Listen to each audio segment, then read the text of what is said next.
کوئی آدمی اگر صحیح کہہ رہا ہے نا بات، لیکن ہمارے مفادات کو ٹھیس پہنچ رہی ہے، تو اس کی مخالفت کرنا ہم ضروری سمجھتے ہیں، کہتے ہیں بات صحیح کر رہا ہے، پر چونکہ میرے مفادات کی نہیں، لہذا میں اس کو اس بات میں آگے بڑھنے کی اجازت نہیں دوں گا۔ 2-4 دن پہلے ایک صاحب مجھے سمجھانے لگے، کہنے لگے معاملات تھوڑے آگے بڑھ رہے ہیں، اب تو چیزیں بڑی ساری صحیح ہو گئی ہیں، علماء کو نرمی کرنی چاہیے۔ اور میں نے کہا کس بات کی نرمی؟ ہماری آواز تو اتنی مؤثر ہے ہی نہیں، ہم نے تو کبھی دعویٰ ہی نہیں کیا کہ ہماری وجہ سے بڑا انقلاب آ رہا ہے۔ اگر کونوں میں بیٹھ کے مسجدوں میں رسول اللہ کے نام کی دعائی دیتے تو اتنا تو موقع دو نا ہمیں، کم از کم اتنا تو کرنے دو۔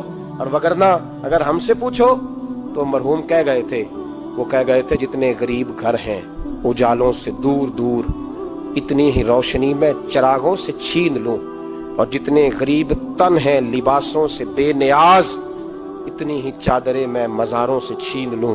اتنی تو ہمتیں ہوں میری کم سے کم بلند کہ شاہوں کے تاج فقط اشاروں سے چھین لوں۔ عدل رہے گا تو امن رہے گا، عدل رہے گا تو سکون رہے گا، عدل رہے گا تو معاشرہ بنے گا، اور انسان رہیں گے۔ اور اگر بے انصافی ہوگی تو بھیڑیے پلیں گے، درندے پلیں گے، یاد رکھنا۔